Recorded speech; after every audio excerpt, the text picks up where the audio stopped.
waiting, so I'm going to start recording this session, and as soon as people are going to start join the session, then I can answer some questions from people entering to this call. So in the meantime, I will start with the last presentation of today in Canada 101. And this is a presentation about angel investment.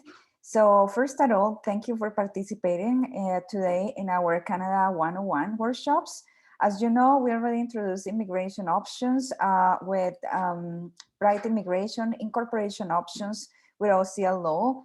And I'm about to speak about angel investment in Canada.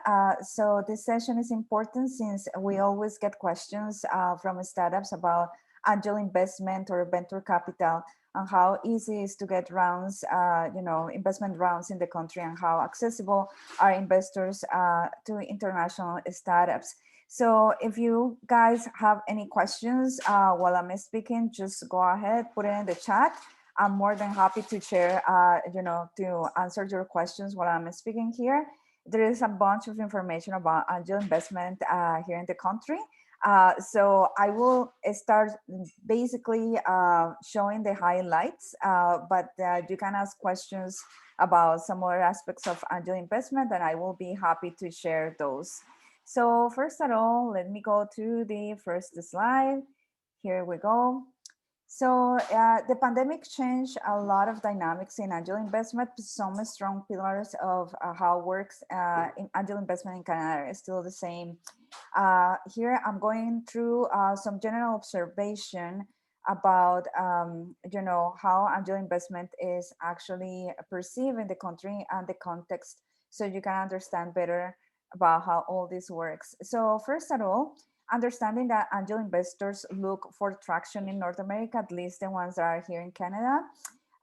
So they are not looking for necessarily investing in companies that are outside of Canada, but they have some exceptions. Sometimes they may invest directly in companies in the US or in other countries in Europe.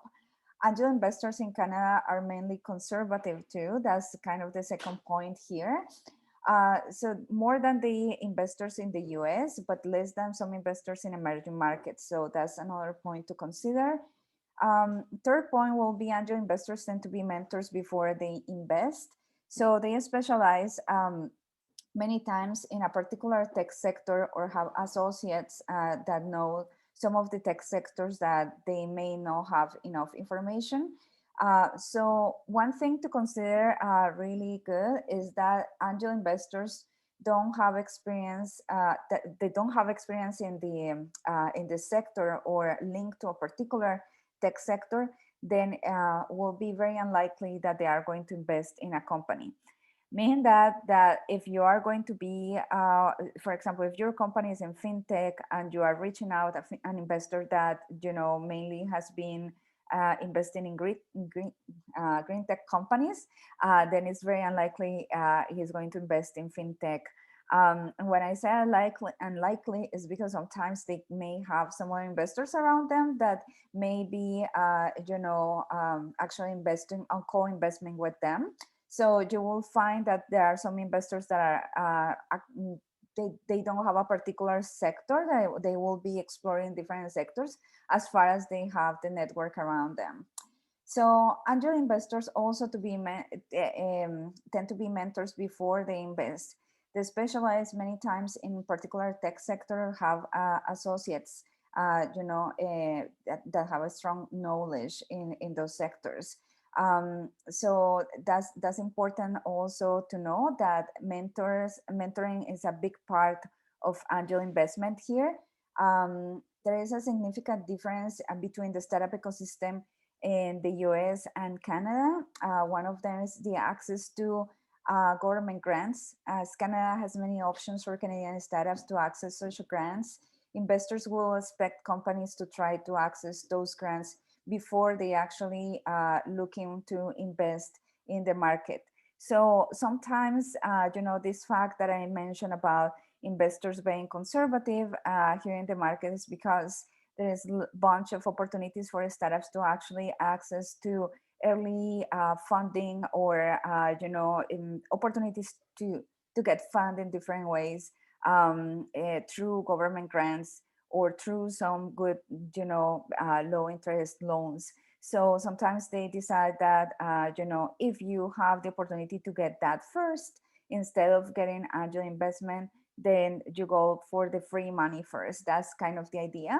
And then if the company really requires to have a big investment, or they really think that with an extra investment your company is going to grow, then they will see certainly the possibility to put the money on that.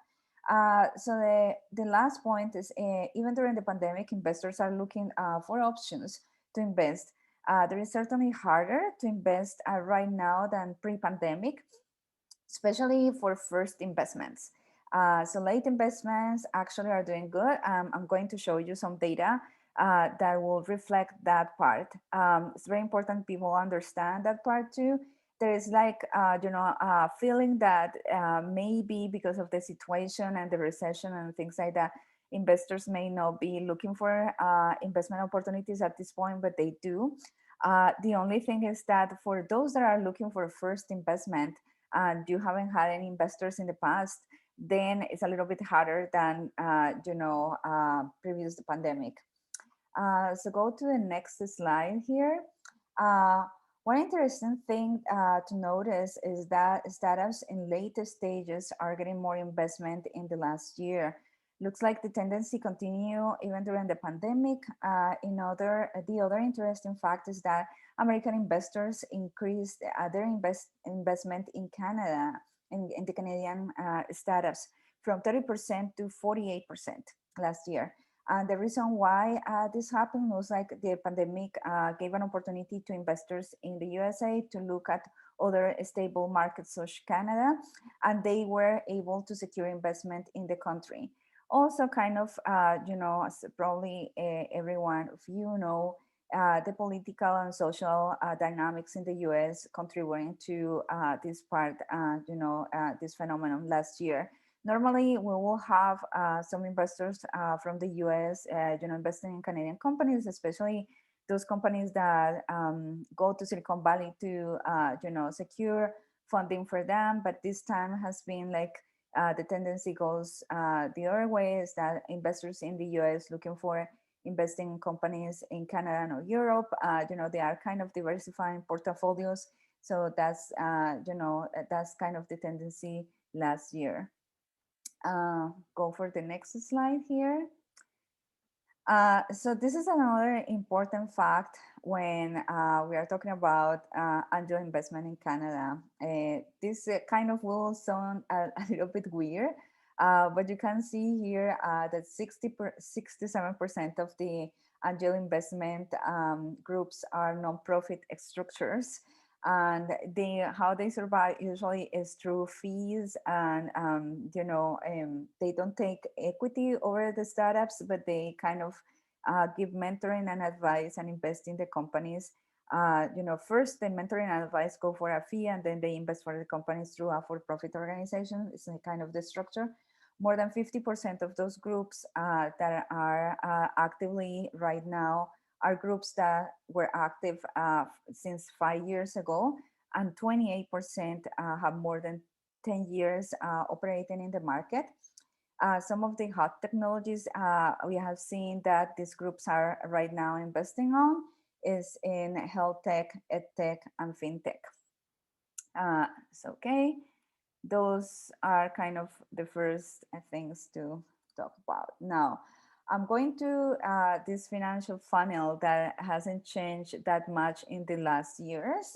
Every time that we do a presentation about this, tends to be still the same percent numbers. So as you can see here in the image, this is a reflection of how many companies actually get investment in Canada. This data is from 2018, but as I mentioned, this hasn't changed much during the pandemic. It's kind of the same situation.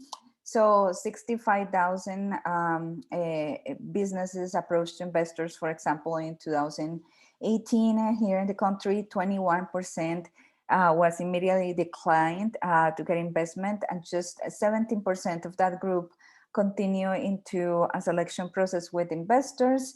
And from that group, 43% of the companies got to get into a due diligence process. And from there, just a small percent of them got investment. So that means from all this whole group, just 6.4% of startups actually got funded after due diligence and passed all the structure that they need and due diligence that is required for startups. So again, this kind of a structure is not unique for Canada, but is kind of like happening in every country. So it's always like a percent of the startups that get really successfully invested by the companies. Most of the investors also rely in certain networks to evaluate companies, like incubators and accelerators in the Canadian market are very well connected with angel investment firms. So they sometimes actually get to, sorry, one second. They actually get to, meet the companies that are better prepared for angel investment purposes. So, okay, I'm going to the next slide. It's this one here, the deal size. So this is another interesting, information about angel investment here in Canada. So you can see over the years, the deal size was increased since 2016. And this figure shows until, how it has been until 2018. I will talk about 2019 in a minute. So you can see, the deal size has increased, but in 2019 and 2020, it's 1.7 billion was invested in Canada, over 145 deals in the second quarter of 2020. This is 23% higher than the same quarter in 2019. So 1.35 billion and more have doubled the amount of investment in the first quarter in 2020. So this has been the highest investment in the second quarter that organizations that basically track this number have seen since 2013. So you can see that even during the pandemic, first quarter and second quarter, the tendency continue in that area, but it's still like I think these numbers what are reflecting is the late deals, like startups that already have got first deals and they are continuing to raise money.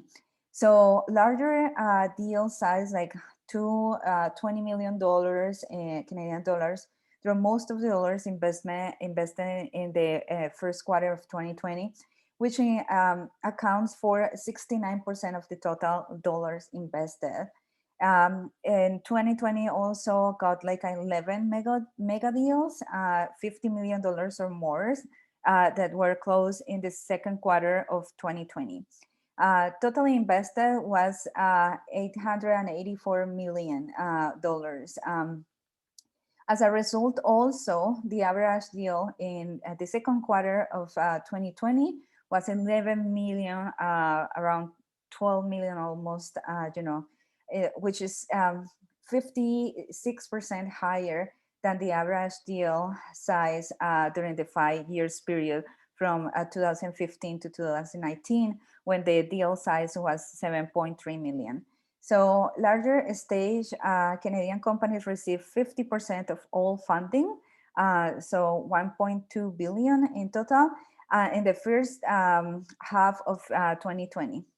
This is also a sharp increase compared with the share of funding later stage companies collected last year, 2019, that at that time was just only 22%. So some recent data from 2019 and 2020 shows that 60%, 62% of the deal flow, was less than $5 million with, sorry, one second, was less than $5 million with 51 deals between $5 million and $20 million, total 507 million in total. ICT companies, so companies in the information communication and telecommunication, which is the most popular, part of the sector, the most sector that we have, software companies. They got the 53% of the total investment in the first quarter of 2020. And life science got the 29% of the companies, the investment in this year. And of course, it makes sense. Life science, due to the pandemic, is kind of increasing since last year. The number of deals that people in life science are getting is certainly going up. So, okay, finishing with this part, she got to some of the data that we have about deals. Then we go to the deal structure. So you can see here, this is a very simple figure that shows, that investors will prefer to close deals with common shares or convertible debenture. So those are the two basically most popular ways to close deals here in Canada with startups. Okay, this is another interesting data. We get a lot of questions always about, where to locate your company in Canada, depending also of where the investment goes. And many people sometimes think that, British Columbia and Vancouver may be an option because it's 2.5 hours from San Francisco. That's totally true, but somehow, Ontario and Quebec got the most deals always in investment. Not sure because of the approach with New York, which is a financial center, but we always get those deals more in this part of the region than in British Columbia. And so that tendency is kind of like getting some diversification from investors. So Ontario and Quebec until 2018 will attract 80% of the investment of all Canada. We see in recent data, 2020, Ontario-based companies receive 42% of the whole investment in Canada, and Quebec will receive 24%, while British Columbia will receive 22%. Also an example of where investors invest, until 2018, 26% of the investment were made in the same city. That means that the same city where the angel was located, 53% in the same province where the angel was located, and 13% represented interprovincial investment. Just 44% of those investments were international. And when we mean international, probably it was, US or Europe. Investors, it's very unlikely they invest in companies that are located out of, the region here in North America. So here a final data I have, and I will open for questions in case that you have questions at this point. This group is a little bit smaller than the ones that we have in the morning, but that's okay. Finally, to get last information about angel investment in Canada, we just, you can go to NACO Canada, which you can see in all of our slides. We have the research that NACO usually have is totally available in NACO website in resources. So there is a big report in there with graphics and information about angel investment. And also, NACO has ways to facilitate training for startups that are involved with NACO, in order to understand better how to pitch and how to approach to investors. So the other source is the Canadian Venture Capital and Private Equity Association. As you can see here, we also got some data from them, because they also kind of, collect a lot of the data from venture capital. And of course, we have some other angel networks. We have several angel networks. I'm just mentioning here 3 that we know very well, and that are large and that also, maybe a little bit more open to talk about investment in international markets, not just in Canada. But you see here, York Angels, Keiretsu Forum, which is Keiretsu Forum is the largest uh, angel group in the world, and they have a chapter here in Canada.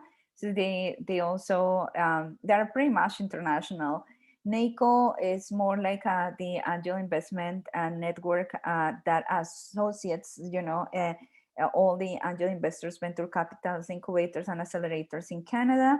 And they are also the ones that designate incubators and accelerators for the Stara Visa program. So they are a big player in the Canadian market in this area. And then you have also Equation Angels. This is, I think, the second largest angel fund that we have right now in Canada. They are growing really fast, and this is the association of three or four different angel investment firms that were already large in Canada. Finally, we have reached out the end of Canada 101, and I would like to thank you for being here today. And remember, we have events happening all year, including our annual conference that is going to happen in May 25th, from May 25th to May 27th, with more than 1,000 people attending from the region.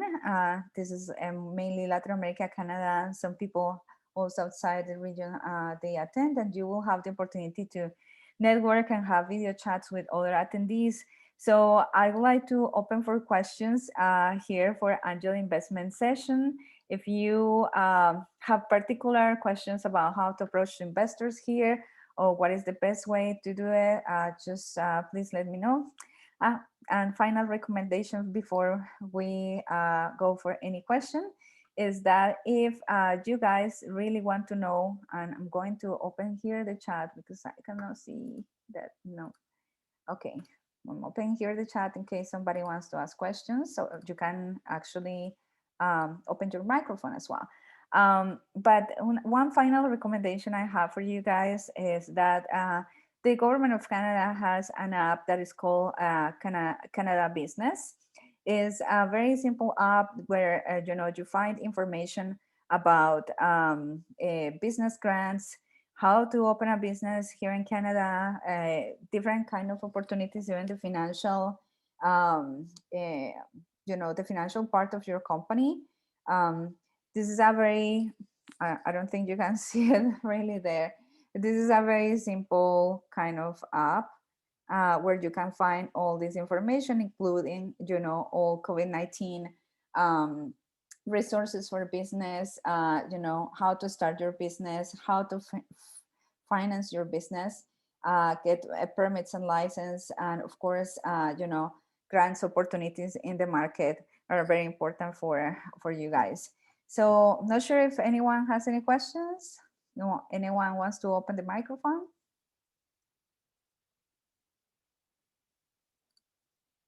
If there are no questions, then I will finalize. Sorry. Yep.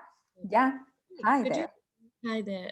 Could you repeat the app which you were referring to? It's called Canada Business. Canada Business. Thank Yeah. you. Yeah. So you will see it. It's like a green type of app when, for sure, Canadian Leaf. So it's free. You can get it. It's with good information and resources. Any other questions you guys may have? Okay, guys. So I'm going to finalize here, but just please make sure that you reach out anytime for information about either, under investment, incorporation, and immigration.